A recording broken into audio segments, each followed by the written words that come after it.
Hello, everyone, and welcome to the Mountainside Podcast. Our guest for this episode is Dayna Monroe from Kifaru International. She is an avid archer and bow hunter. I thoroughly enjoyed sitting down and recording this episode with her. This was the first time Dayna and I had met in person, and it was awesome to geek out about archery and her journey with bow hunting and some of the amazing hunts that she's been on. And I hope you enjoy our conversation.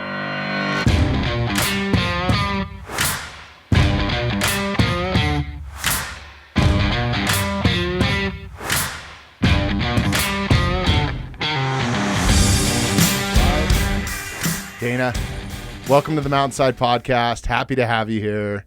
I've been following you on Instagram for a while because I'm an archery geek a little bit. No professional by any means, but I like to shoot. Yeah. And I like to follow all you guys, especially Aaron down at Kifaru and that whole world. So I'm stoked to have you on here. Yeah, well, thank you for having me. Yeah, absolutely. What have you been up to lately? Mostly working. Yeah. Yeah. You guys are crushing it down there. Yeah. From everything I see. Mm-hmm. Yeah. Things are blowing up, which is good. Yeah, no, that's a good problem to have for sure. Yeah. You're a busy person. I mean, between what you do on the archery side of stuff and work, have you been on any hunts lately? Yeah, I actually just got back. I was in Hawaii for about a week. Hunting. Oh, that's right. Yeah, I remember seeing that. Yep. Awesome. Did you have success? Were you hunting out there or vacationing? No, we were hunting. Okay. So I got an axis deer and a goat while I was out there. No way. Yeah. That's awesome. That's on my bucket list to Hawaii is one of those spots that's on my bucket list to go experience. Yeah. And I come from a background where I used to travel for work all the time. And now I'm just solely podcasting pretty much. And every time I was scheduled to go to Hawaii with a band or something like that, it would get canceled. Mm-hmm. So I've been scheduled to go to Hawaii 6-7 times. Oh, and I've never made it. So I'm like, is it a final destination thing? Is that where it's all going to end?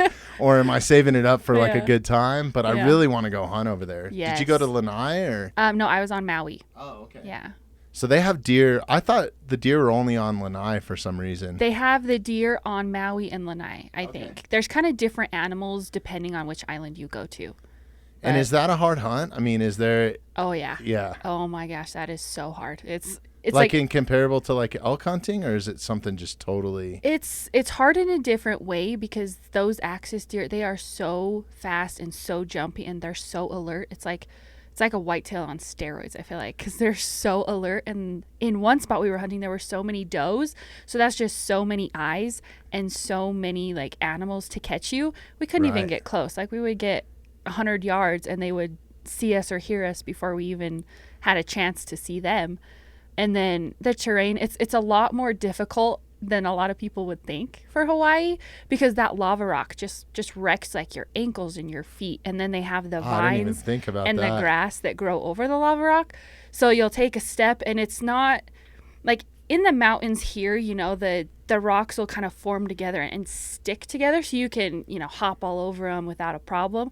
But that lava rock, it slips and it doesn't stick together. And it's sharp, right? Yeah. So it just destroys your boots probably, I would imagine. Yeah. You pretty much sacrifice whatever footwear you wear out there. And you better have some good shit too, I would imagine, huh? Yeah. Oh, yeah. Crazy. Yeah, no, it's definitely on my bucket list to go do. And I think just to go to Hawaii, I mean, did you get any beach time in or was it just a little bit? Hunting? Yeah. Are you pretty far inland or, are the deer it's coastal deer? I mean... You can see the ocean. I killed my deer and I look out and I can see the ocean right there. So we're pretty close to the ocean. Yeah. That's really awesome. Yeah. A lot of guys or girls, women, rifle hunt them, right? Because did you hunt with a bow or were you with a bow? Really? Yeah. So it's even that much harder. For people that don't bow hunt, it's the next level. Yeah, that's my goat. How far was your shot? Oh, you got a goat too. Awesome. How far was your shot on the access deer? Actually, 7 yards. Really? Yeah. Wow. We were stalking a different group. That's awesome. Yeah, and we came across Jeremy, you got to this screenshot guy. that for us. Yeah. Okay, cool. Yeah, this is my shot. Oh, you got a right video now. too. This is awesome. That's my goat. So it was super windy, and there was just enough of a break in the wind where I could get a shot off. No. It was perfect shot. Look at that smile. That's awesome. That's wild. Is that a pretty big buck, or are they bucks? The bucks are, yeah. Yeah. Mine was, I mean, not huge, it was pretty small, but a decent size. Awesome. Decent size, yeah. I think 27.5 inches on the horns. And are they always in the velvet like that, or is it? Nope. No, It's they're just the time of year. They have, mine was kind of that soft velvet, and they'll get like hard velvet and then go to hard horned. But Okay. they don't really have seasons there, so they don't have like the same kind of, I don't know, the antler loss, and they don't go through the same I'm fascinated with this. changes. I'm sorry. I'm geeking out on this because it's like a million questions right now because I want to go do this so bad. Yeah. Did you get to bring the meat home or? Mhm. Yeah? Yeah. That's great. Yeah. I've heard it's amazing too. Oh, I've never eaten it. It but is. I'm It thinking is. about doing my first access maybe out of Texas or something. Yeah. or- Yeah. Don't they have some in eastern Colorado? Not that I No? know of. Okay. I mean, they could. Yeah. Yeah. I don't know. But I mean, I would go. I would Yeah. go, even if it's just Texas. I've heard they don't taste as good in Texas, but it's still Okay. amazing. It's still amazing. Well, I need an excuse to go to Hawaii. I'm just a little scared to go to Hawaii. Yeah. Yeah. It's The whole final destination thing, so. when it's meant to be, it'll happen. Yeah. Hell yeah.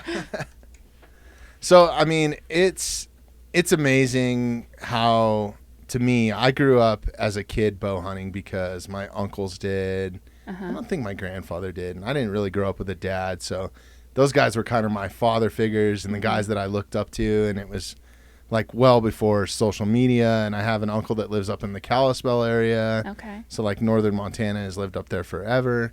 And that's actually where I got my first bow. I would go up there and spend summers. And crazy enough, I was shooting a compound bow with fingers, like the weirdest thing ever. But I loved it, right? Yeah. Like I was addicted, and that's how I got set up. But it was like, that was like 80, I don't know, something. Yeah. And then I took like a good 10-year break from it. And then as soon as I moved back to Colorado, I was like, okay, now it's time to elk hunt, and Yep. I want my kids to experience that. So that's another reason why I got back into it. And I'm more of just a meat hunter, I guess. Not the trophy hunter. I just Yeah. want to put meat in the freezer. And Yep. I love wild game. And I don't think that there's any better way to get your meat.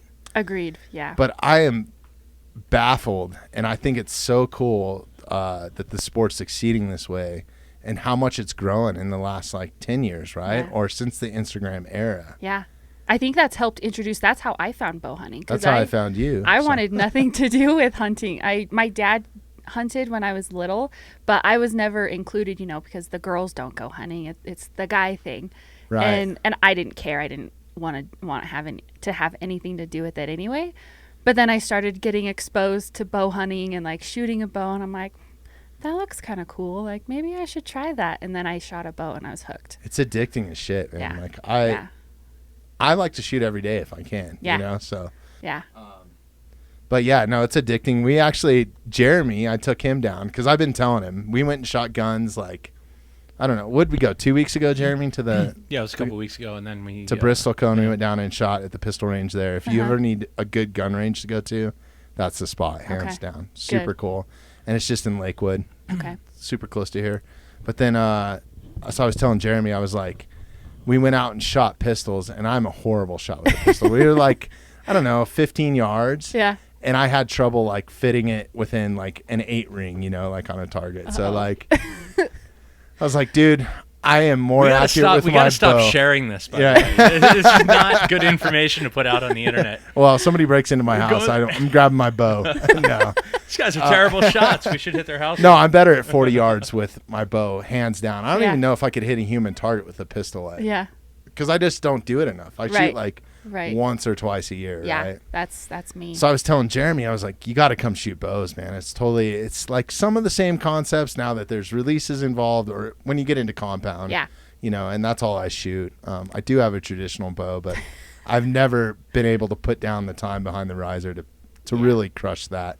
Yeah. But anyways, I took Jeremy down for the first time, and we went to No Limits, just because that's like the biggest, archery indoor range. It's a good spot to get set up, and they do it's a great rentals. place. And, Yeah, that's and my all that favorite. stuff. That's like my second home. yeah. Yeah. You spend a lot of time there? I do, yeah. Awesome. Yeah, I could see why. It's an awesome range. It's a little ways from here, but Mm-hmm. did you have a good time, Jeremy? I had a great time, actually. It was really strange because it's one of those things. Again, you and I, when we were speaking last week, it was like, God, I forget what I was. Oh, we were talking about going shooting, and I'm like, man, if you caught me 10 years ago, I think Dayna, like you were saying, it's just not something that you were into. Yeah. But he was like, yeah, check it out.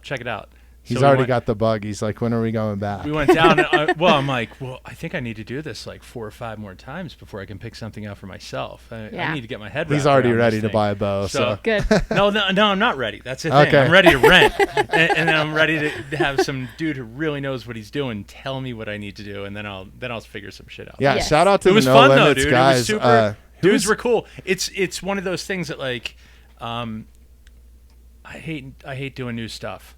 Like, What? Yeah, well, no. he's- I love doing new stuff, but I hate being a noob. He hates being the new guy. He's Me too. intimidated. It's know, very like- intimidating. I It- hate being bad at things. Oh man, Like I'm it's very the worst. Yeah. obsessive. It's like when I got into archery, I was like every day, and I was like just so focused on it. And now that I've kind of like hit a level to where I'm like, okay, I've reached this level, I can kind of chill. Right.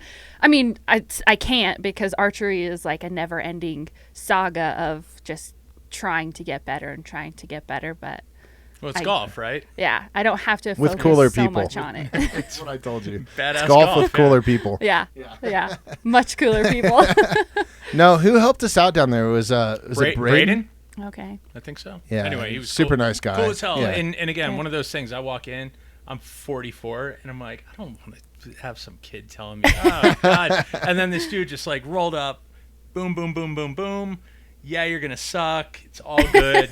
This is what's gonna happen. And he broke it down, and I felt great walking out, and like Yeah. had me stoked on it. I thought I was gonna walk out and be like, all right, well, I got that out of the way. I'm never gonna do that again. And now I'm like, I can't wait to go back. Well, So, good. Anyway, That's actually That's my my man. story. So Oh, really? Yeah. Right on. Cool. Yeah, we had a good time. So good. maybe we'll run into each other down there at some point. Yeah. Tell us what you do at Kifaru. I mean, you're all over. I know you're part of like the marketing team or something, right? Yeah, Is that- I'm kind okay. of the marketing person there. I basically am the marketing team. So any events we put on, I pretty much am in charge of those. All the TAC events, we've been going to all those this year. I think we still have 8 more events this year. So I'm going to be traveling. I go to Pennsylvania the beginning of June for the next one. Okay. And I kind of handle all the events there, all the social media. I'm kind of Aaron's assistant. There you go. I try to, keep him on track, but that's a task in itself. Yeah, but we know. yeah, trying Yeah. to get him up No, here. we've been trying to get him on the podcast for the last like 3 months, and then I don't know. We don't need to go down that road. Aaron, we still want you, but Yes. yeah, come up when it's convenient, man. No big deal.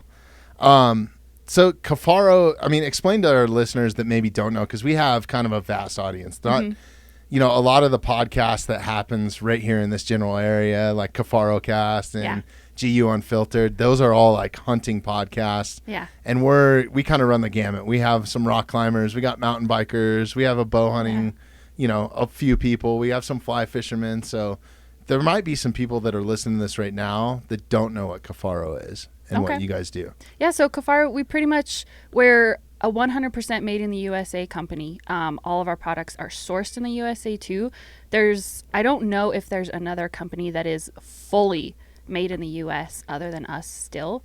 Lots of other companies, they'll say they're made in the US, but they outsource the actual building of the product, and then they bring it back to the States, finish building it, and slap a made in the USA. So you're talking tag about on like it. all the buckles and everything. Thread, like webbing, everything is 100% made in the US. So that's why they're more expensive. You look at the price tag and people turn their head just from looking at the price tag. But what goes into it is so much more than what you'll find from other companies. And it's like, it is just bomb-proof gear. It's like you buy it once and it's going to last forever. And is it a custom fit? I've never had the chance to experience it just Yes. yet. And- Yeah. So the frames Yeah. are all custom built like to the person. So like say you were placing an order, you would enter your measurements like your height, your weight, your inseam, and your waist size. And we use that when we're building the frame like for you to build it to the person. So having a custom built frame is like a game changer, especially when you're hauling, 80 Build it to for 100 fat pounds. guys? We build them for everybody. Everybody. Awesome. And what sets, I mean, you just kind of explained that, but are you guys strictly catering to the hunting community, or do other people use your backpacks? I mean, Everybody uses our backpacks. The hunting side is kind of our biggest market, so that's typically who we market towards, but everybody will use our packs. It's really cool to see them just out and about. and you guys are located just down in Arvada, is that correct? Yeah, or- Wheat Ridge. So we're Wheat just Ridge, right off okay. I-70. Cool. Yeah. And can you walk into the showroom and like look or buy a backpack, or what's the best way to? So everything is built to order because it is, custom built. Everything's built to order, so it takes a little bit of time. You can come into the showroom and purchase some of the smaller items as long as we have them in production. But built to order is we sew everything in batches, so we send the stuff out with a sewer, and they bring it back, and it's not quite complete. So there's, we have people in the back that are completing it and then giving it to our customers and shipping it. So it's Right on. I'm gonna come down and see you guys, hopefully before hunting season, Yeah. if I can even get in. I don't know. I'm hoping. Yeah. We'll see. Of course. Of course. So, I don't know much about your background. Are you from Colorado originally? No. I know you're competitive. Did you play sports like growing up? Yep. And where did you grow up? So I'm from central Utah. I'm from Okay. a town called Monroe, actually. So, Really? Yeah. Like your last name? Yeah. Really? Yeah. That's cool. Yep. So Is your family homesteaded or something, or is it like? it's named after like my ancestors. Really? Yeah. That's pretty cool. Yeah. Yeah. So it's really cool. I'm Dayna Monroe from Monroe, but awesome. yeah. I have roots like that here Yeah. in Evergreen specifically. Like my family homesteaded a lot of Evergreen, That's cool. and but it's not called Marshall, Yeah. Yeah. Not Marshall, Colorado, but yeah, no, it's pretty cool. So Oh man. there's something to be said about that. I mean, that was one reason why I came back here with my kids too, was because there is like some sort of that connection. Do you feel that when you go home, or? I do. Yeah. Yeah. Like it's crazy. I drive into town and it's just like a sense of relief and like So how far are you from Salt Lake then? about 2.5, 3 hours from Salt Lake. So you're in the mountains then, Yeah. About Yeah. 5 inches right here. Yeah. It's a beautiful little place. It's like world famous elk hunting there. Really? Yeah. It's like phenomenal elk hunting out where I'm from. So you grew up with elk bugling around you, and kind of, I played sports growing up, so I kind of focused all my time into that because, I'm an obsessive person. I stick with one thing and I just go full bore into it. So you couldn't get me out of like off the court, off the field, anything. I was just anything sports related. I wanted to be doing that. And you mentioned your dad was a big hunter. Is that what kind of was the catalyst to get you into bow hunting, or why? Not really. You said you never hunted, right, before Yeah. you started bow hunting? Or Yeah, is that... because he mostly rifle hunted. He bow hunted when the kids were really little, but he had to kind of give that up when he had a bunch of kids. So Yeah. he hung the bow up and just took the rifle out every so often. But it was also the fact that it was a bow, because I really enjoy shooting a bow more than I like shooting guns. I'm the I think same that's way. a big reason why I did get into hunting. It's because I was like, the bow hunting side I like, the rifle hunting side not so much. Right. Yeah. I feel it's a bit more ethical too. I don't know. Yeah. Just like it's More a like closer experience, yeah, I guess. it's I more don't know. intimate. Yeah. It's It's a good way to explain cool. it. I like it better. So what brought you to Colorado? Did you come to Colorado to hunt, or? Kifaru. Oh, really? Yeah. So when you took the job. So have you Yeah. been here a while then? Almost 4 years. Oh, okay. Yeah. Yeah, that's a little bit. Yep. And when you moved out here, did you fall straight into hunting, or? So I had gotten into hunting right before, maybe a year or so before I moved out here. I met Aaron and Frank at a trade show actually out in Salt Lake. Is that how you got the gig at Kifaru? Uh-huh. Okay. Yeah, just stayed in awesome. contact with them, and they were like, "Hey, come work for us." And I was like, "All right," and moved out here kind of on a whim. Wow, that's awesome. Yeah. That's really cool. And that says something about you to just pick up and go like that, because especially if you're so rooted, like I did the same thing here. Yeah. I wanted a career in rock and roll. Mm-hmm. And I just up and moved to Hermosa Beach as soon as I graduated Yep. high school, and it was awesome. I got to go all over the world with rock bands and stuff because Yeah. of it. Yeah. And now it's all come kind of full circle. I want to be back here. I want to be back in the mountains. That's my home, you know. Right. And, It's just not home unless you have the mountains. but it took around. that for me to appreciate it. Yes. You know what I'm Oh, saying? yeah. Like I was like, Yep. this is the worst place in the world at 18, you know? Like I got to Yeah. get the hell out of here. I'm never Yep. going to make it. All this stuff and then all of a sudden. So do you go back home and hunt at all? Not really. Yeah? No, I don't have time. Right. Yeah. Yeah, I'd love to do, and that's another bucket list for me is an elk hunt in Utah. Yeah, it's really hard to like draw tags out there too. Right. So it's like I almost don't even really want to try. Yeah. Yeah. How long is that process, you think? I've never really looked into it. I think I know people. So down on like Monroe and Beaver Mountain, where kind of the more coveted tags are, I think it's like 20 plus points that you have to draw. Wow. So that's 20 years roughly, right? Yeah. So it's like hunting bighorn sheep here or something. Yeah. Wow. That's Yeah. crazy. I think. I mean, Okay. this is just kind of going off of what I've heard, so I'm not sure, but Yeah, that's pretty insane. I know it's really I'm hard not that to draw organized. there. I know. I'm like barely get my draw tags in before Yeah. the cutoff. It's always on like the last day, and me and my uncles and everybody doing it online so we can Yep. put it as a group. And Yep, it's exactly. like, oh my god. Oh, look at that. That's awesome. That's a nice bull. Oh, that's beautiful.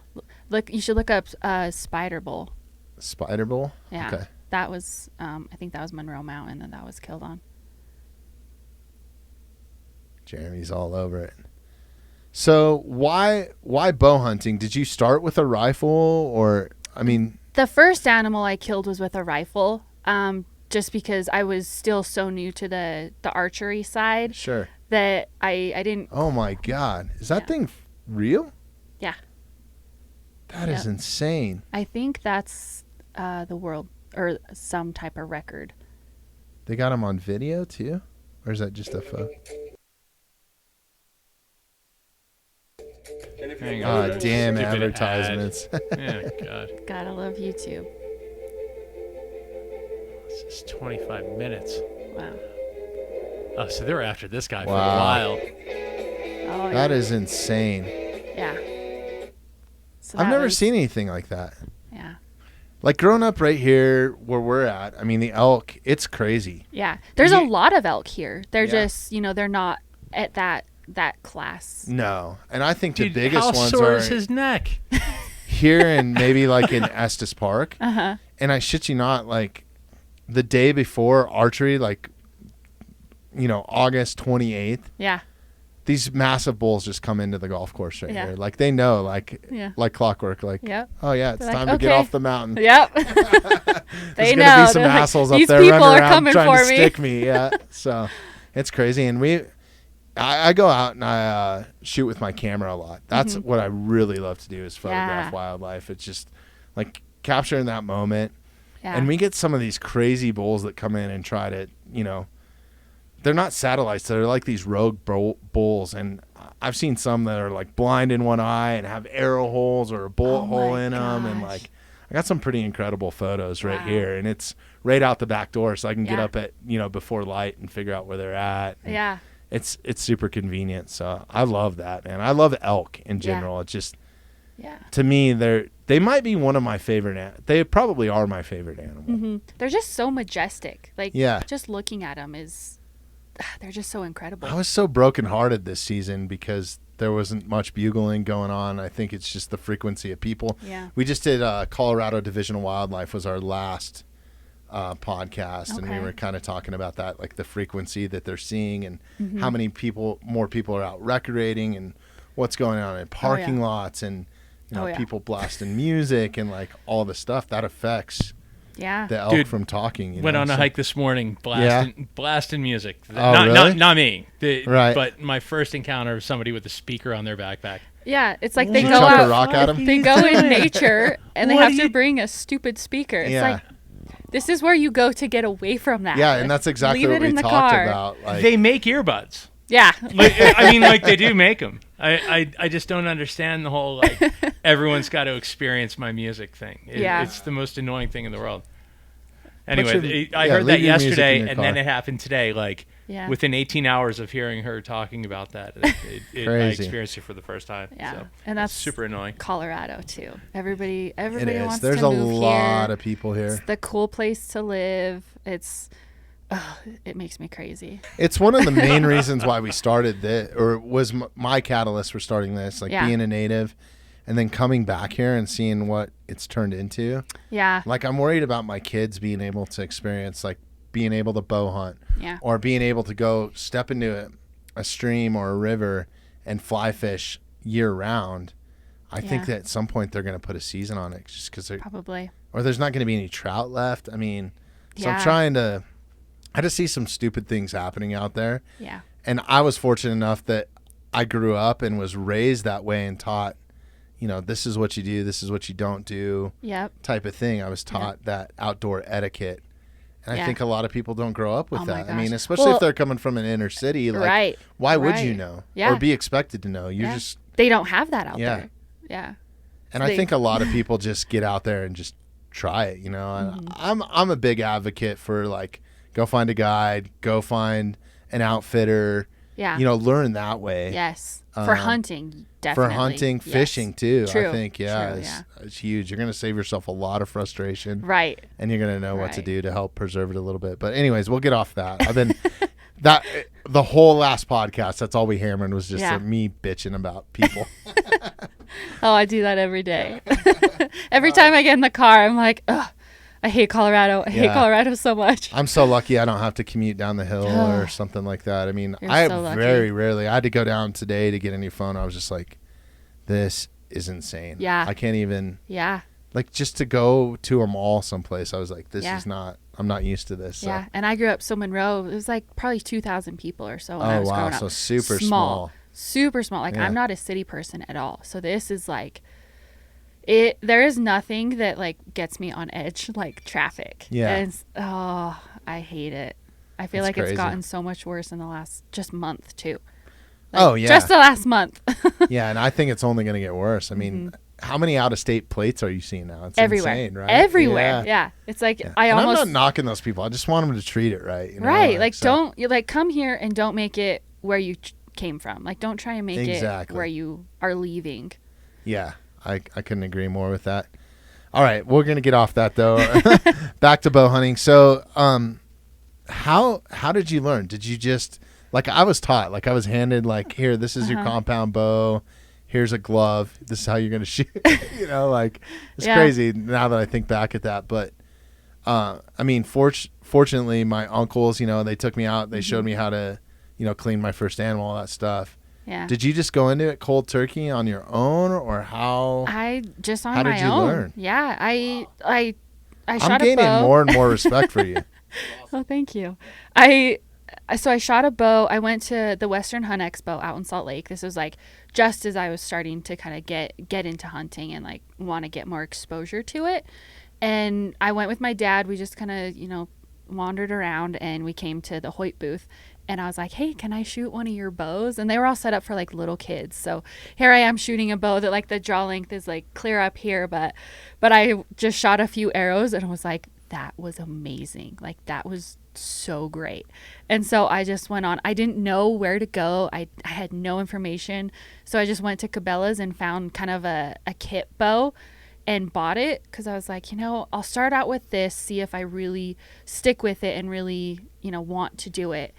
And so I bought that bow and just I kind of taught myself. Really? I just YouTube, and I would sit in my office and kind of like play with like where my anchor point needed to be, how my front hand needed to be, and just trial and error taught myself. Who were some of your influences like on YouTube? Was this like John Dudley was a big one. Okay. I'd watch a lot of his videos, kind of his intro videos, and that's kind of where it started. Yeah. That's super awesome. Really quick, what were you doing then? What was your gig then when you were sitting in your office playing around with a bow? Because I can imagine you getting away with that on the gig that you're doing now. But yeah, well, I didn't have my bow at work. I just was in the like air bow. Still, but I worked in like the oil at like an oil delivery company. You could probably still get away with it. Yeah, like-minded people. Right. So okay. They were all hunters. Awesome. So, that's pretty amazing, actually. I don't think I've ever heard anybody that's like, yeah, I just got into, like, I was watching YouTube videos and decided to go hunt. Mm-hmm. That's pretty awesome. Yeah. But I guess that's the era that we're living in now. Yeah. How old are you? 28. Okay, yeah, I got a few years on you. Like, Yeah, a had to good think about that 12 one. or 13, yeah. So, no, that's super awesome. So you get, how long have you been bow hunting? I didn't ever go on like a hunt until I moved here. And Or shooting archery? So I've been shooting a bow probably 5 years. Okay. And then this is like, I think this is going to be like my 4th year hunting. Going into this next season is going to be my 4th year hunting. Awesome. And what? I mean, because you're at a pretty high level right now from what I'm seeing that you're killing and what you're doing and the people that you're hanging out with. Yes. Right? Yeah. So, I mean, did some of those people take you under their wing and kind of show you the ropes? Do you have a hunting partner? Because I have family that I go with. Uh-huh. Kind of. That's kind of been like the biggest struggle has been finding a hunting partner, because getting into it, I didn't have anybody that could take me. And the people that I knew hunted, they were like, okay, my wife's not going to let me take, this young girl out hunting. Like, I'm sorry, I would, but I'm not going to try and squeeze that by her. So I was like, okay, I'm like, I don't really know how to, like, I don't know what to go do by myself. And so that was a real struggle. And then I moved out here to Colorado and met just amazing people, mostly through the shop. A lot of bow hunters here. Yeah. Yep. And my first hunt, I just tagged along with one of my coworkers. He's not there now, but I tagged along with him elk hunting and just to kind of experience it, because that was my first year here. I moved here in August, and so a couple weeks later just went on kind of my first little elk hunting trip. And then the next year, a friend that I had met through Kifaru, through Aaron and Frank, I went out with him. So awesome. Yeah, I mean, shout out to all those guys that are out there crushing it right now, like Cam Haynes and Luke and Aaron and Aaron Snyder, right? Yep. And then John Dudley, all those guys are, I mean, I feel like that's opened up so many archery doors right now. Yeah, and John Dudley especially, like with what he's doing as far as like information on YouTube. Sure, yeah. That's phenomenal, and that's so great for people who aren't able, who don't have a good, like, reliable archery shop close to them. And, people who even too scared, like I was too scared to go into an archery shop. I was like, I don't want to go in there because I know nothing, and I don't, I don't like being bad at stuff. Sure. So I don't like going in there and being like, hey, I really need some help. And so it gave me that, that little bit of confidence in the basics before I went into an archery shop and could kind of build on those. Yeah, those guys all have great information. I mean, I've learned stuff from listening to Kifaru cast or stuff that I didn't, and I've been doing this, I'm not like super dedicated, like this live, breathe, eat, hunt. Like it's literally the first thing that walks in front of me is dying. Yeah, that's me too. It's going in my freezer. But I've picked up some stuff, and I was fortunate enough that my uncles knew the Clums like way back when. Okay. And so Tom's given me some awesome lessons. And actually just recently in the last 2 years, I totally changed. I used to just punch a trigger, and I went to back tension, and that was a huge undertaking, and Tom helped me out with that. So those guys are awesome. I mean, there's so much help here. There's no limits. There's, Bear Creek. There's Rocky Mountain Specialty Gear, especially if you want to get into traditional. Right. My son's going down there to take archery lessons. So awesome. Yeah, we're very lucky because we have, no limits. That's I mean, obviously my kind of home base, because they're like my family. But RMS is still a great shop, and especially for that traditional community, because Tom is just a wizard, and what a cool guy. I mean, just great people, like great hunters. We've had him on the podcast. Amazing. It was a great time, man. Anytime's a good time, Tom. So salt of the earth for sure. Yep. What was that line you said, Jeremy, a couple weeks ago? You're like, Tom doesn't sleep, he waits.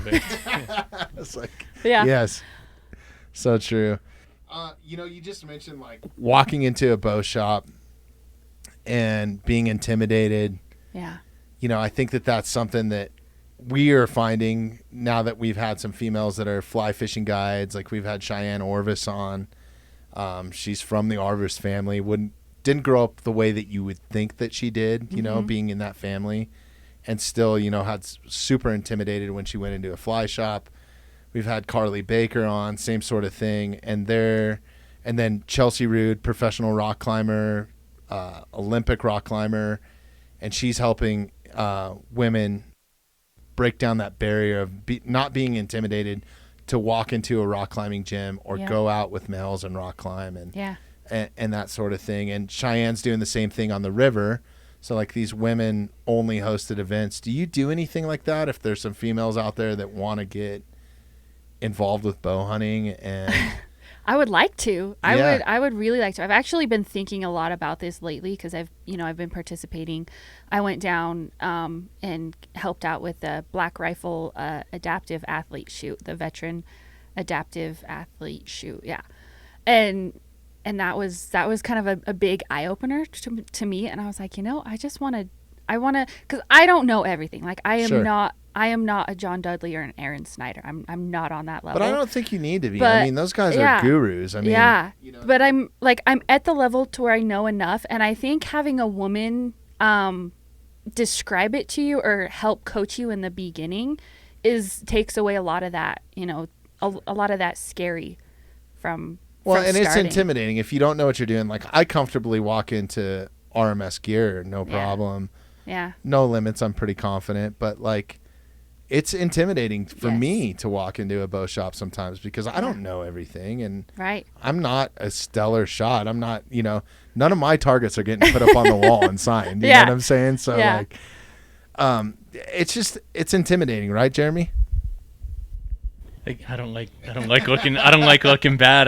I'd almost rather not do something than walk in and feel like a clown. Which is the worst. What I'm getting at here is like being guys full of testosterone, not supposed to be afraid of anything. Even we're intimidated. So I can't even imagine, and not to downplay a female or anything like that, but I can't imagine being on that end of it and then trying to. Right. Well, and it's a male-dominated field too. 100%. So that's another level. It's like even at work, I deal with that a lot too. Is like when I did more customer service and dealing with customers, they were like, "You're a girl. Like you can't tell me what I need." Really? And I'm like.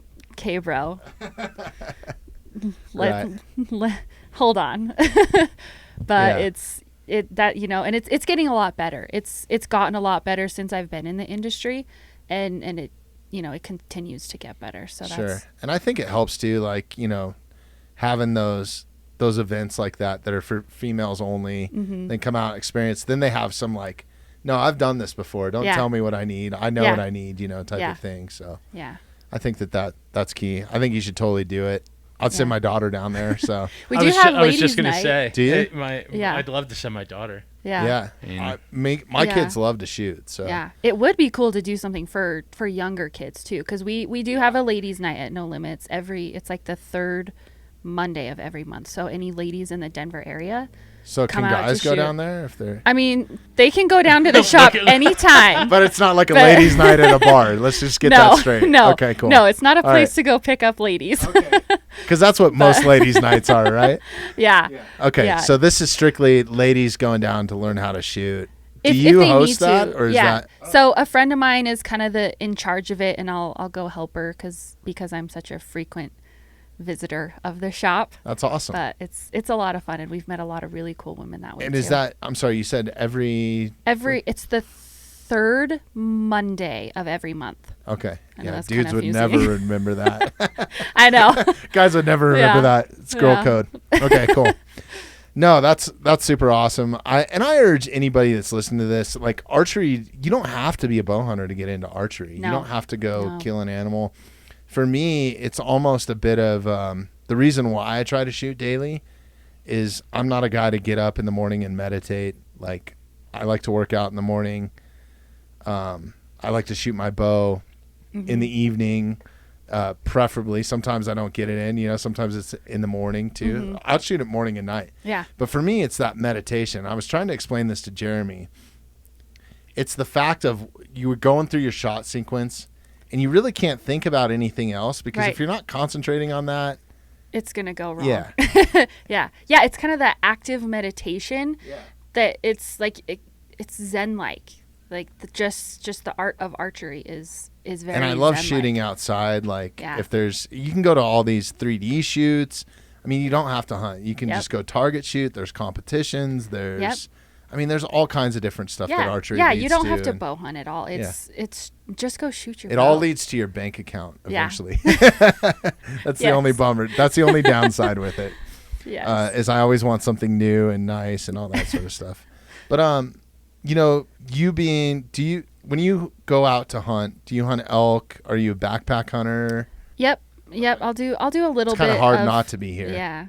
Yeah, and especially like backpack hunting is kind of the fad these days. Yes. But I found out this season, definitely. Yeah, we run into more people back there than elk.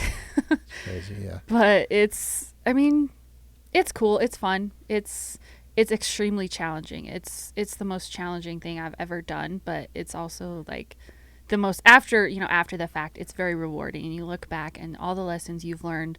So I've hunted elk the last 3 years here, and deer I think 1 year. Okay. Yeah. And then whitetail out east too. Oh, really? Yep. So you're traveling to hunt. Well, I mean, obviously to Hawaii. That's awesome. Yeah. No, that's really cool. Are you doing anything in the off season? I mean, how often? I mean, you just said you shoot every day. I try. Or try to, anyways. Yeah. So we got that part down. But are you doing anything for strength and conditioning? Because I kind of have a regiment where I definitely start picking it up in the summer. Yeah. To where I'm putting on a heavy pack a little bit, and I'm not, and it's super aggressive like backcountry. Like we have a base camp. Yeah. Occasionally I'll spend one night in a spike camp or two, depending on where the elk are at and what's happening. But I just try to be successful. Yeah. Is what I'm trying to do. Yeah. But with the least amount of work. Yeah. And that's how I want to do it. I'm like, if I don't have to work that hard, why would I? Like, sure. Like I'm not trying to win any, marathons or like that. But so it's been kind of like a trial and error process as far as like fitness goes for me. Because before I moved here, I was like a very frequent gym goer. Like every single day, it was like I have to make it to the gym. So I was really fit. Then I moved out here, and I was like, I just don't have anybody to go with. I didn't know anybody, so all I did was backpack cardio. I just go to Green Mountain and just hike. That's pretty much all I did because I didn't know anybody. I didn't have any friends. So that's what I would go do. Well, that's what you do elk hunting. A lot of it, right? And when I was hunting, I was like, okay, like I feel like I'm very prepared for this. It's not as difficult as as it could be. And then I got into CrossFit about 1.5 years ago. So I've been doing that, and that's another rabbit hole but it's so fun. And doing that has made me, I've noticed a lot, it's made me more equipped for the backcountry. But I did a little bit too much of that, focused on the gym too much and not enough backpack cardio this last year. And I definitely noticed that out in the field when I was hunting. Yeah. The CrossFit is pretty rough on your body. It can be, right? Can be. Yeah. It's really good for, just functional movement. Like, I mean, I've never felt better. I'm sore a lot, but but I feel really good, and it's it transfers into everything, and it makes me it makes me a better shot, makes me a more stable shot, and then it helps me as far as my fitness level in the woods too. Awesome. So would you say that you train year round to elk hunt or to backpack hunt? To hunt in general, Yeah, always be ready, kind of. I don't. Normally I start picking it up in like June, July, like the warmer months. But I mean, I try to lift weights.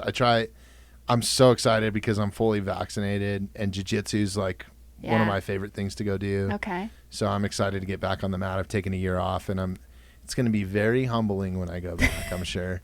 Yeah. That's something that I really, really would like to learn. Yeah. Kind of get into the basics. It's addictive.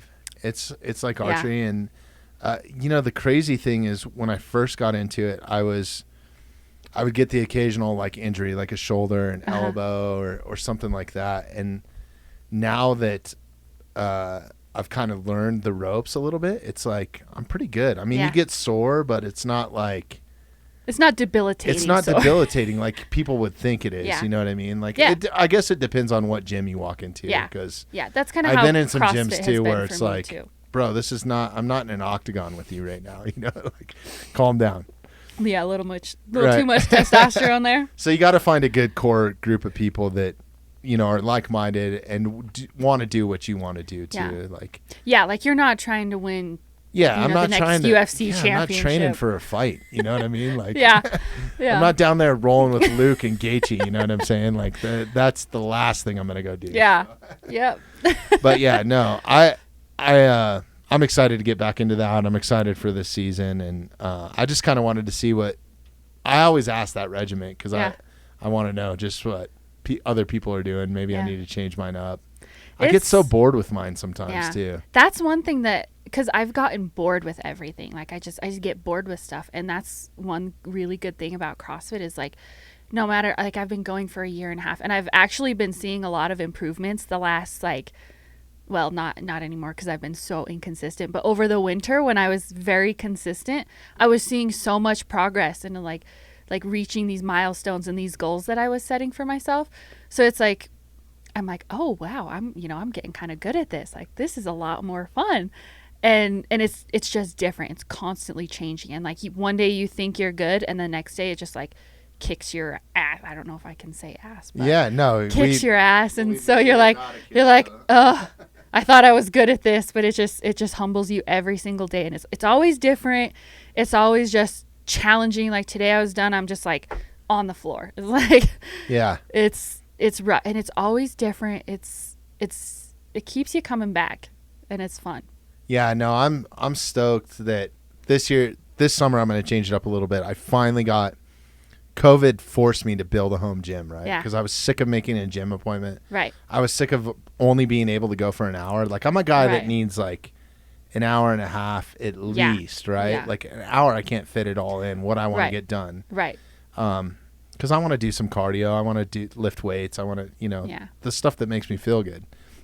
And I can't fit it all in within an hour. So now I got a full gym at the house set up. I mean, not full, but I have, some kettlebells. I really like doing kettlebell workouts and doing that sort of thing. And so what I've been doing is I call it, or my son calls it, the Cameron Haynes workouts. Yeah. Because we'll work out and then shoot around, and then work out, shoot around, and just shoot into the garage, And it's been a lot of fun. And that's awesome too, because that's like the alpha bow hunting challenges that they do. It's like, you kind of run the course and get your heart rate up and then shoot an arrow.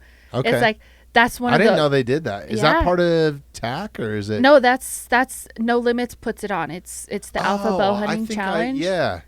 I always see all the alpha stuff when I walk in down there. Yep. Yeah, and that's what they do, the alpha bow hunting challenge. And they do cool. alpha bow hunting classes. So they do like basics, shot execution, all sorts of stuff. So that's really good.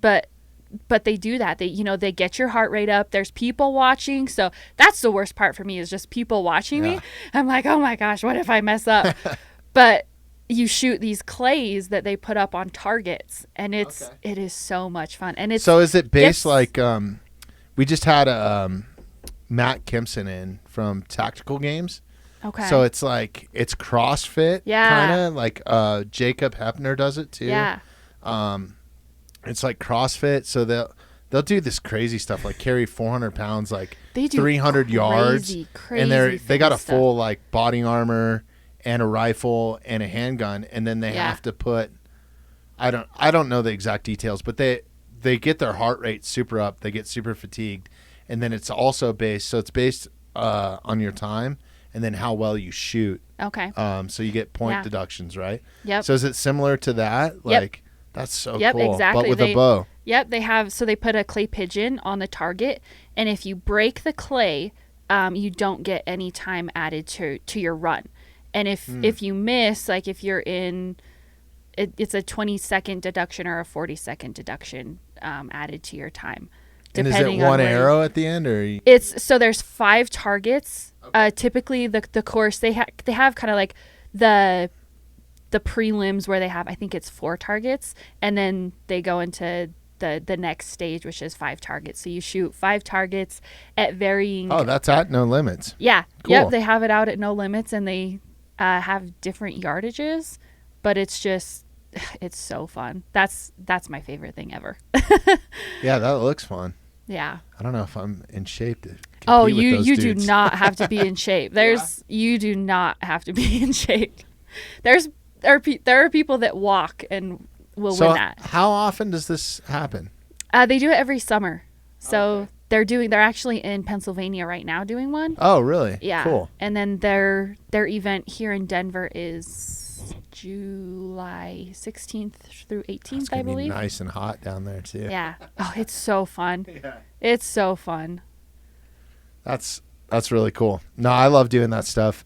I have some crazy uncles that are old school, and it's like, okay, run up the hill and then grab your bow Yeah. and then try to shoot from 40 yards. Yeah. It's crazy how it's much, fun. but it's like, that's really how hunting is. It's like you're out in the woods, like you're not shooting on a flat surface with You're like not perfect on polished conditions. concrete, like Yeah. air conditioning. Yeah. Yeah. I think Like- a lot of people mistake that as they go to the range and just sit there or shoot, at 20 yards or 40 yards or whatever it is. When you get an uphill, when you're hunting, especially backcountry, Yep. a lot of your shots are going to be uphill or downhill, and Yep. that's a big Well, you have difference. the angles, you have the unsure Yeah. footing, you have maybe like you have to shoot in between two trees. That's your only shot. You have to play with, like, you have to create scenarios for you. I really like. And that's where the 3Ds come in, Yeah. right? Like Yep, those the 3D 3D shoots courses. are awesome. Yep. I honestly, I might enjoy that more, and I need to do some more of it. I might enjoy that more than actually hunting. Yeah. Yeah. It's fun. It's a lot of fun. And it's not as much of like a suffer fest as hunting Yeah. is. It's pretty laid like, back. There's an end goal. Yeah. You get fed lunch. Yeah. It's like, it's not that bad. Yep. Tips for people that are just wanting to get into bow hunting or into archery. What would you suggest? Where do they start? I would suggest just going into an archery shop. That's the best thing you can do. Those guys know what they're doing. They know how to help people get into archery. And they're just so knowledgeable, and especially, No Limits. I see them interact with customers. People come in, they're like, I've never shot a bow. I have no idea, but I want to shoot. And just seeing them walk through like the whole process is really cool. Yeah. And RMS gear is really good about that too. Yeah. Rocky Mountain Specialty Gear. I remember when I wanted to make the move to trad, or just try it out. I thought I was going to. It never happened. But I went in, and Tom, like, hey, got a few minutes? And we sat in a chair for like an hour and a half. There was nobody in the shop. This was like pre, Kifaru cast and all the stuff that Tom's got going on now. But it was really cool, man. He just set me down and he was like, okay, so let me explain this and that and this and that. And what do you want to do about this? And what, so there's some awesome shops here that can help you out, and RMS Gear is another one too that does awesome lessons. Yes, especially if you want to go traditional. Yeah, let's be honest, Tom was just bored, dude.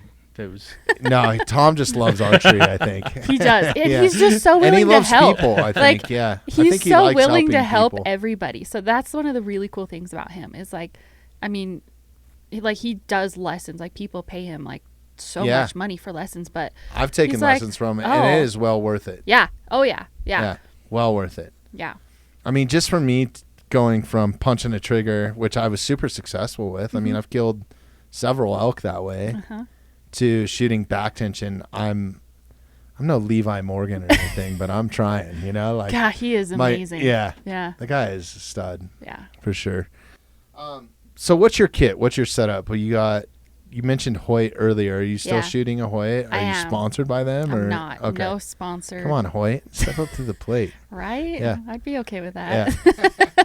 Yeah. No, I shoot an RX3, a couple years old, but I love that bow. I kind of been playing around with my arrow setup, but I shoot the Axis 400 right now, 400 grain or 400 spine. About 400 grains. So. Nice. Yeah. And are you what type of release are you? Like I shoot a thumb button, a back tension thumb button. Yep, the Stand Perfects. I love that thing. I love my thumb release too. Mine's just I don't know what it is. I think it's made by Excel or something. Mm-hmm. It's a Fang or something like that. It's not a back tension one, but I use it with back tension. It just works. Yeah. Right. Well, the back tension, you've got like the pull through. the thumb and the hinge that are all considered back tension. Oh, okay. So, yeah. Awesome. No, I love mine. That was a game changer because Yeah. I was shooting just a traditional, like the finger trigger The release. wrist rocket. Yeah. And when I went to that, I was like, wow, this is awesome. It's amazing how, like, because I went through a similar change probably a year or so after moving here. I started doing all the classes with Phil and the alpha bow hunting classes, like the 1.0, 2.0, 3.0. And I started shooting like a pull through release, and I was like, wow, this feels really good. And then I went back to my trigger and I'm like, I don't like this so much anymore. So I just get this thing off my wrist. I don't have time. Yep, Yeah, I that's just how I feel full now. bore, like with a thumb button, and I'm like, I should be a love it. salesman for it because I'm trying to talk everybody into it. That's Yeah. at like the archery Yeah. range. That's how excited I am about it. And that's the hard part is the handheld T-handle releases are so much more expensive than a wrist strap. They are. So it's like, look, you're going to be so much better off in the long run if you spend an extra, $150 on this. But this is probably in the price range. I would say that would be one of my biggest suggestions, and the mistakes that I've made is buying shit that I end up not using really. Yeah. So like really take some time and go through those demos. Like take advantage of that. Yeah. And spend some time with the equipment, figure out what works, because there's so many variables and you can spend so much money. Yep. And just like the angle of the release, the number of like finger holes it has, like the length of the head. It's like there are so many different factors, and just how it fits in your hand. It's like shooting a bow. Like you walk in, just try all the bows. Don't go in being like, I need this bow. You go in, just shoot all the bows, and the bow will kind of pick you. Like whatever feels right. And don't let somebody at a bow shop dictate to you what you're supposed to have either. Yes. A lot of times, because that can happen too. Yeah. And I'm not saying every shop does that, but there are some shops out there that have just taken my stuff and like cut my arrows, and I was like, dude, it's not what I wanted. Yeah. You were supposed to ask me, like, Yep. So. Yeah. Oh, I would not. Yeah, I was would pissed not do well with that. because they inserted them and they had to like the brand new shafts that I brought them, 12 of them. I was like, oh my god. See, I'm not going to name the shop, but it's not any of the shops that we've mentioned, so I'll just tell you that. Yeah, I just build on my own arrows. Yeah, that's the way to do it. There was something else I wanted to ask you about your bow, and I'm totally drawing a blank right now. Jeremy, how are we doing on time? What color is it? It's black. Is that what you want to ask? No. I'm just spitballing. It's really pretty. Sometimes I just look at it. I know what I wanted to ask you. 1 hour. So there's been this huge craze on, these super high poundage bows and stuff. Like I think Cam and Rogan are shooting like these 100-pound bows now and stuff. I don't know. What kind of poundage are you shooting? Like it doesn't take, it takes a lot to get it done, and it depends on, you have to set some limits for yourself on how far you're going to shoot. Yeah. And where you're ethically going to hunt and that sort of thing, right? Right. And how much your arrow weighs. There's a lot of factors that go into it, but yes. I would say the average male probably shoots between anywhere 50 to 70, 80 pounds, somewhere in there. Yeah. Most of the guys that I see come into the shop, you about 60 to, the macho guys that have the 80-pound bows. Most on average are right in that 70-pound range. Yeah. The most of the guys that I know. I shoot 58 pounds, which is kind of on the higher side for women. Most women can't pull that much. But I have a pretty long draw length because I'm fairly tall. Mm-hmm. So I've got a 27.5-inch draw, which helps. But there's so many other factors that go into it too, like arrow weight and broadhead, what broadhead you're using, and your effective range. And that was a big thing with so Alpha Bow Hunting, they do a full day workshop and they go into your effective range. So they take you out and you shoot at these varying distances to figure out how where you can hit at a certain distance and kind of where your limit is. And that's so I have a limit where which is key, and I urge anybody, just don't buy a bow and go out and bow hunt and take a shot at 60 yards. You're gonna wound an animal. Right. It's not gonna be pretty if you don't hit them. If you don't hit them in the sweet spots, Good luck. Well, and arrow, arrow weight comes into play on that. Yeah. And broadhead, what broadhead you're using. Like, there are so many factors. It really is. And you have to take the time to learn all of that and to learn your setup and to learn your skill level too. Like me, like I would feel comfortable taking a shot at 60 yards because I know I'm proficient to that distance with my setup. Much further than that, I wouldn't. But, kind of 60 yards is kind of like my limit as far as like I would shoot ethically at an animal. Sure. And kind of depending on and terrain. some of that comes down to poundage, right? Yep. Like because you want to be able to have a pass through or Yep.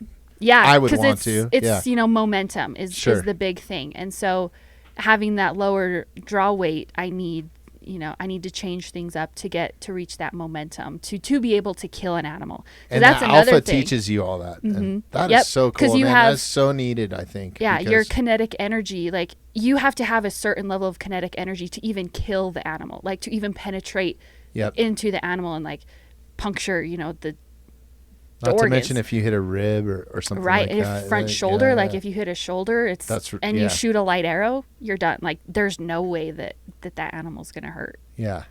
Yeah. No, that's super key, and I just think that it's awesome that there's somebody out there doing that. I mean, I was fortunate that I grew up with uncles that were fanatics about bow hunting, so I've kind of was just ingrained in me, Yep. So. And not everybody has that, but that was like the one thing, because I took that class and I'm like, oh my gosh, I thought I was ready to hunt, but I'm not. Like I have all of this to think about. So it was very eye opening for me as a new hunter. And angles on an animal, I mean that can change where if you just shoot at a 3D target that's broadside every shot. Yeah. I mean, how like often quartering away. Yeah, there's so many variables that go into it. But yeah, take one of these courses or something. Yeah. There's a ton of information out there from these world-renowned bow hunters, and that's one thing I love about Kifaru Cast. It's like I never have turned on an episode where I was like, oh, that doesn't make sense, or like where I'm not learning something, and I love to learn. That's one reason why I do this podcast. Yep. So well, and now they have all the tech tip videos too. Okay, so I haven't seen any of those, but I saw it popping up on Aaron's feed. Yeah, Aaron did one on shot angles, and it's like depending on how the animal is angled towards you, and even in a tree stand, because a lot of people out west don't think about tree stand hunting, but when you're above the animal, you have to take that into account. How many of those guys go out? Because tree stand hunting has never been my jam. I grew up here, running around the woods, chasing stuff, and I just I can't bring myself to like, okay, there's the feeder and here's the stand, and like. Plus, I don't want to climb a tree, man. I used to do that shit when I was a kid. I'm too old to be doing that stuff now. So. It can be fun. Yeah. No, it's really fun. No, I bet. What I enjoy is I like the whole Western hunting, during the archery season out here, and just work hard. Like you suffer. And then, the later seasons come, you go sit in a tree stand and just kind of relax a little bit. I don't know if I have the patience. That's why I've never been a good antelope hunter. Yeah. That's hard. Like that's something I really struggled with. My first whitetail hunt, I'm like we can see deer over there. Like we're stuck in a tree. We're 30 feet up in a tree. I can't go get the deer. And so it's a very different game. It's a lot more mental, I think, is the whitetail game's a lot more mental. Patience for sure, yeah. Yeah. I'm not very patient. You've done all these different hunts. Do you have a favorite? Axis deer. Yeah? Yeah. Just everything about it. Now you're really getting into my pocketbook. Now I'm going to have to book that. Shooting tack. It's something that I've never experienced. You do a lot of it. You're at these events, or I would hope that you get to do a lot of it when you're out there. I try. Yeah. I didn't have a lot of help last year, but this year I'm going to try and actually be able to shoot more. And it just recently came to Colorado, right? Like last year. Last year was the first event. That's I would love to go try it, but what is that experience like? And what is TAC? Stands for Total Archery Challenge, right? Yeah. Yep. Okay. And there's some different courses, and I think this is so cool. I've done 3D shoots in the past, but it's like I don't want to downplay any of them. It's just like TAC is the whole next level, right? Like yes. At a ski resort. Yep. A lot of times, right? Yep. I've only seen videos from like Snowbird or something like that where you ride a one. chairlift up, you're shooting off of cliffs. There's crazy shots. Like you better have an adjustable sight. You better not go with a 5-pin sight, right? If you're shooting one of those hardcore courses, like isn't there a course that there's 100+ yard shots? Yep. Okay. Yeah. So it's a lot of fun. It's like the thing I like about TAC is they're shots I would never actually shoot in a hunting scenario because they're all meant to be like as difficult as possible. So it's a lot of fun to go out there and like test your skills because it really points out your weaknesses and what you need to work on. Because where they are, I mean, I just went to one in Tennessee and Texas, and they're not that difficult terrain wise, but the ones out west are extremely difficult terrain wise because you ride the ski lift up to the top of the mountain, get dropped off, and it takes on average about 4 hours, and that's with a pretty fast group. I think last year we How many people do they let be in your group? Because I know like some of those shoots, is it 4? They'll get pretty big. Like last year we had we were like the first group up that morning, and I think we had 7 or 8 people. Because Dudley, he kind of jumped in with us. We were on his course, and he would jump in with the different groups shooting the course too. So he would jump in every once in a while. So we had 7 to 8 people. So it took us a little bit longer than average, but they're so much fun. They test you in ways that you can't get from any other course because I'm hoping of the terrain. Hit sunlight if I'm not traveling for this or or have something booked. I'm gonna try to work my summer schedule around that. So. Yeah, I actually dropped my bow off the cliff at Snowbird. Really? A few years ago. Did it break? No, it was perfectly fine. And that's a carbon bow, isn't it? Shout out to Hoyt. It was. It wasn't a carbon. Frame? It was an aluminum bow. It was my first like big girl bow is what I call it. Damn. So it was. Did it screw? I mean, it was perfectly fine. I shot it sights, that day. Everything. Sight, like everything. Rest. Wow. Nothing happened. That's an 80-foot cliff or 60-foot cliff, isn't it? Or something. It was like an 80-yard cliff. Oh my god. That it just tumbled. But it was. I had just taken my wrist strap off because, Brayden was like, you need to be a big girl and take the wrist strap off your bow. So I was like, okay. So I started practicing shooting without the wrist strap, and then I took it off right before we went out to that shoot. And does that make me a big girl because I got a wrist strap or what? I don't know. It's I don't know. Something with grip or? No, it's just kind of like a safety feature because when you shoot your bow, you want that front hand completely relaxed, right? Right. And so when I was at that super steep angle, because it's literally like you're shooting straight down. Sure. So when I didn't have a wrist strap on my bow, and now they all make me tie like a piece of deed loop around just so I have that like safety net. But I was just shooting, and my front hand was just perfectly relaxed, and the shot breaks, and my bow just drops out of my hand and tumbles over the cliff, and I was like, "Oh, that God. Just happened!" And I was, You were probably beside you. I would have been beside pissed. Myself. Yeah, I was pissed. Like it was really good that I still had like an hour down the mountain because I probably would have like beat him up with my bow if it was. But we're okay. Right. Well, shout out to Hoyt, man. That's pretty amazing. Yeah. And that's why that's one reason why I've stuck with Hoyt is I can drop my bow off an 80-yard cliff and it'll be okay. Man, they need to sponsor you for sure. So, what else do you do competitively? I mean, do you do archery shoots competitively? Is TAC competitive or is it not really? No, okay, I'm like maybe competitive against friends or we'll be competitive within the group, but mostly I actually don't really compete. I'll shoot at the No Limits shoots, like I won the Triple Crown there last year. Oh really? Awesome. Not on, like, I wasn't trying to or anything. It was the bow hunter class and I won. Did you get a belt buckle or something? I did. Yeah. That's awesome. Yep. Cool. I always think that's kind of funny because I always grew up around like ranch kids that had like the rodeo belt buckles I've got and stuff. Nice archery belt buckle. Yeah. Hell yeah. That's cool. Yeah.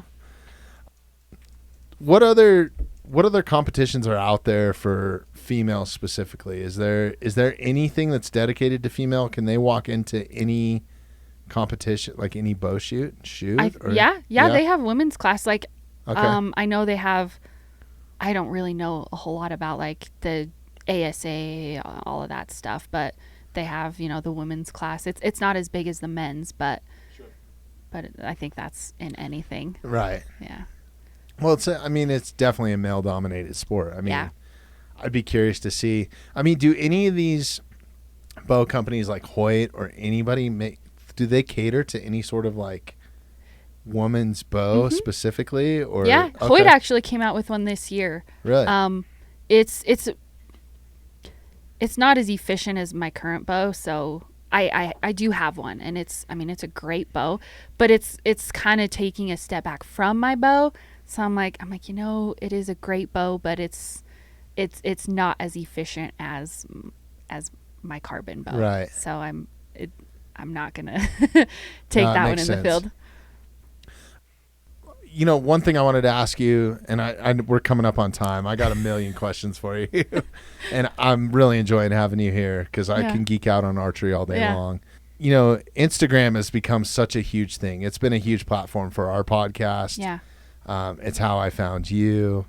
And I just kind of wanted to get your take on Instagram versus hunting, you know, because you're kind of from that era and I'm not. So I have mixed emotions about it. Yeah. You know, I think that it's really great in some senses, and then other senses I'm like, damn it, you know, why is this happening? Right. Type of deal. So what's your kind of take on Instagram versus hunting type thing, or social? It doesn't have to be Instagram. It could be any social platform. Yeah. Social media, I think it can be a real tool. Like I try to use it, you know, as a positive tool in my life. That's where I'm getting with it. I don't follow, you know, I follow people with, you know, with wider viewpoints. So it's not like I'm just following people who think the way I do. It's like, I want to see, you know, what's out there, but I don't follow people to troll people. Like if I don't like what they're posting, I'm not going to follow them. So it's like, I use it as a tool to stay in contact with my friends that I don't live close to, see what they're doing, you know, catch up with people I'm lucky enough to meet. Like I met, some really phenomenal people, like at some of the TAC events, like the Black Rifle people, like Hoist Gracie. Oh, they're awesome, man. They contacted me through Instagram. Yeah, they're great. I didn't even know them. I don't even know how they got our information. They were just like, Baker, shout out to Baker Levitt, was just like, hey, I'm going to send you this guy, and you should get it with Dayna, and you should do this, and you should I'm like, okay, cool, whatever. Baker's, you know, so. He knows everybody. Yeah. But I'm finding that out cool. very quickly. Yeah. But no, super great group of guys, and I have some former military friends that were down at that same event. It's weird how it's just like this community of a lot people. of the same people. Like, it's just, and they're like these big, like they're legit. It's like I was like, I've never felt so safe that I do like right now with all these like special forces, like Green Berets, like all of these like the most legit people in the world are all like at this shoot. It's so cool. And it's, you know, that's what I try to use it as a tool instead of like the negative side, because I do see a lot of the negative, and I've been involved in a lot of the negative, and not so much lately, but like when I first started, and because I do have Aaron there to kind of like be like, hey, you know, you've got to watch this, like, you know, kind of stay in this lane, don't post stuff like this, be careful what you're saying, all of that. And so I'm very lucky to have him, but it can be a very negative place. Like, lots of antis will come on our page and just try and blast us. Yeah, because I covered a bunch of the wolf stuff, and I will attribute Instagram, and because of Cameron Haynes, is a big reason why we have the following that we do have. Yeah, well, and he's the reason why I started bow hunting too. Really? Because I what a great guy. I mean, he's so... he is. I had no idea, and I don't know if he's like this with everybody, but he's very accessible, and he's very generous with his time, and he's very gracious. Just, he's a good guy. Yeah. I mean, he's a good person. He is a good guy. Yeah. And he gets a ton of heat. Yeah. That's what I hate about social media, is everybody thinks that their opinion matters. It's like they're out there, like he's out there running a marathon a day. Like you're down in your mom's basement sitting on a couch, like being like, oh, you pussy, like what? You're hunting on a private ranch in New Mexico, killing like the best bulls in the world. But it's like, because he's earned that. And just so many of the negative comments, like I'll see people just bashing Aaron, and I'm like, he is like the greatest person in the world, like the most giving man you will ever meet, and people are like ragging on him. And I'm like, because he doesn't look friendly. I'm like, yeah, he doesn't look very friendly. You don't have to. Here's a little fucking clue. You don't have to be friendly either. Right. And they don't have to be. Like, that's one thing. Like, he does not have to be nice. But, like, people come in the office and he's like, hey, man, how are you? He answers the phone at Kifaru. Like, the CEO of the company will answer the phone. Be like, hey, yeah, what can I help you with? The thing I love about Cam, too, is we've never outright asked him to share anything. Yeah. Like, I think the only thing I shared with him, and I shared it with everybody. I shared it with Dudley. I shared it with Aaron. Was when we were covering the wolf thing. Yeah. You know, that was on the ballot box this year, and I felt like it was just something that was kind of swept under the rug with everything going on. Like, you got Trump versus Biden, you got BML happening, the pandemic, and all of a sudden it's like, this is at the ballot box, and we're not a political podcast by any means, but I felt like this affected bow hunting and or it affected hunting, it affected Colorado, and it affects and the outdoorsmen. And like, Cam was so cool, man. Like, he shared the podcast, he shared what we covered, and a big shout out to him for what he did, and for him to have the platform that he does and take that heat, because I know the heat that I got, and we have a minute, like a fraction of the following that he does, you know, so I can't even imagine. And he has a much broader audience too. Yeah, thanks for the hate mail that you got me, Cam.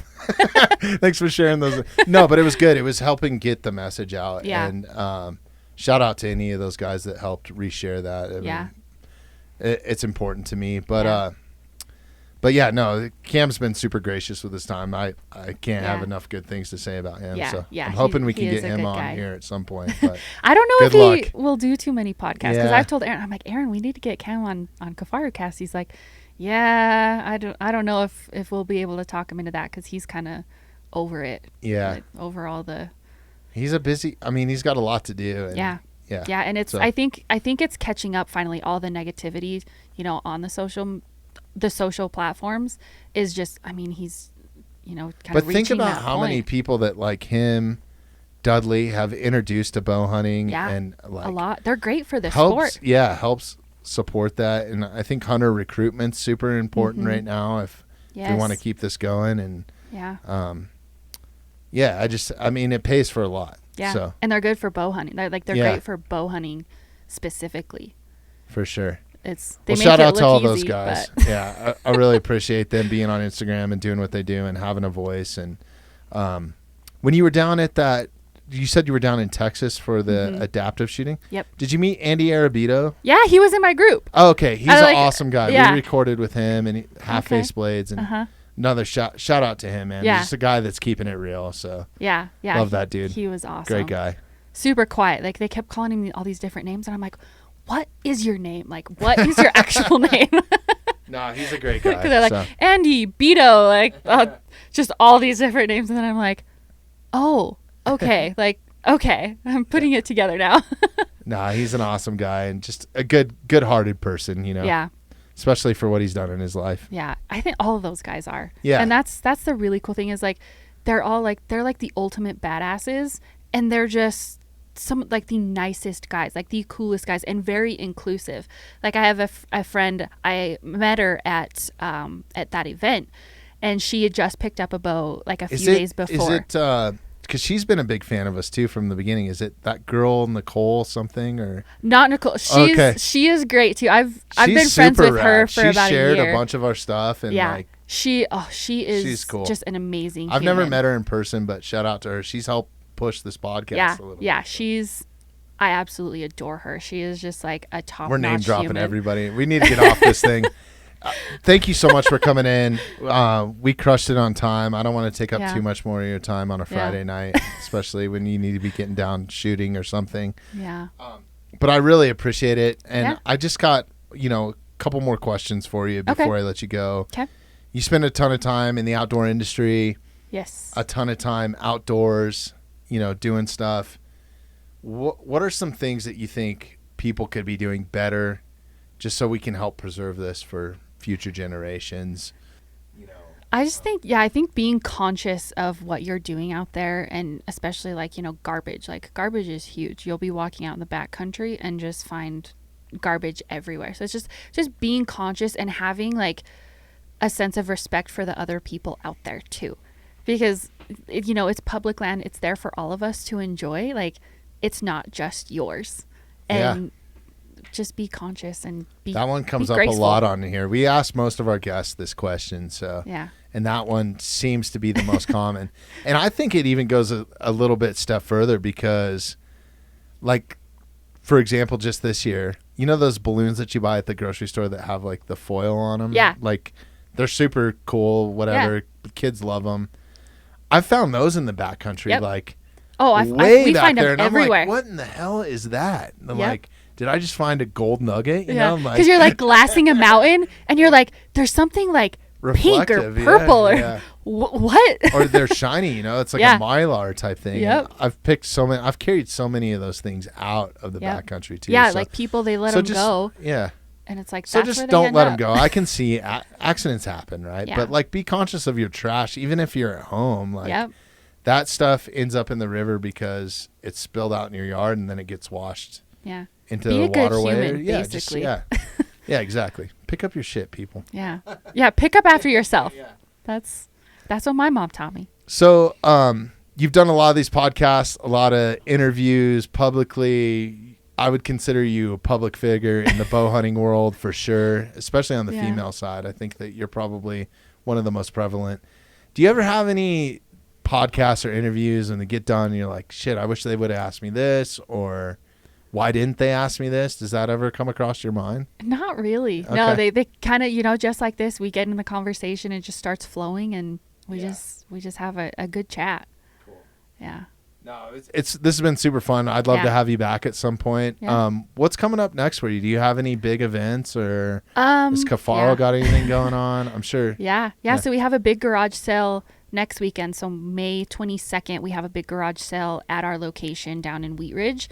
And then the following day, so the 23rd, we're having a benefit shoot for one of our employees. Her uncle had a terrible brain injury, and it was on Christmas Eve. So he's been in the hospital for months and months. He's finally moved to. Is that at Golden High Country? Yep. I think I saw Golden a High flyer Country or something for it. Yep. Yeah, we just released that yesterday. And that's next weekend? Next Sunday is that shoot. Cool. I'll try to come out and maybe support you guys on that. We've got tons of like amazing prizes. We've got like black rifle, loophole, marsupial, Yeti, awesome, Killcliff, all those all fun good stuff. people. Yeah. And is that a 3D shoot or? Mm-hmm. Okay. Yep, 3D shoot at Golden. So just come shoot for the day, kind of awesome, have fun and hang out. Cool. Yeah. That sounds super fun. Are kids welcome with that one? Yeah, okay. Of course. Awesome. Of course. All right. Well, cool. I really appreciate you coming in. Yeah. Before we go, drop your Instagram. Let them know where you can find Kifaru backpacks, that sort of stuff, websites, all that. Yeah, so kifaru.net is the website, not kifaru.com. Don't type that in. Okay. And then Kifaru_INTL on Instagram, and Dayna_Monroe on Instagram for me. Awesome. Go follow Dayna. She's got an awesome page. You can see that's where we were pulling up the access pictures, and there's you and Nicole right there. Yeah. Huh? Awesome. She's tiny. She makes me look like a giant. Like, she's really that really? small. Okay. Yeah.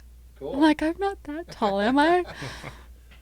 All right, Jeremy. You doing all right back there? Get it. All right.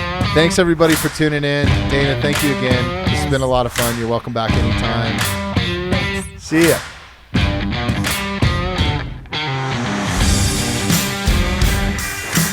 Thanks for listening to the Mountainside Podcast. If you haven't had a chance to do this already, please take a moment, follow, like, subscribe, or rate on whatever platform you catch the Mountainside Podcast at. Also, if you'd like some more information on upcoming episodes, safety tips, access to all of our affiliates, and all the badass discounts that we get here at the Mountainside Podcast, check out themountainsidepodcast.com. We wanted to let you know that the Mountainside Podcast is now available on Patreon. If you'd like access to bonus footage, behind-the-scenes content, ad-free listening, and much more, simply find the link in our bio or visit patreon.com/themountainside.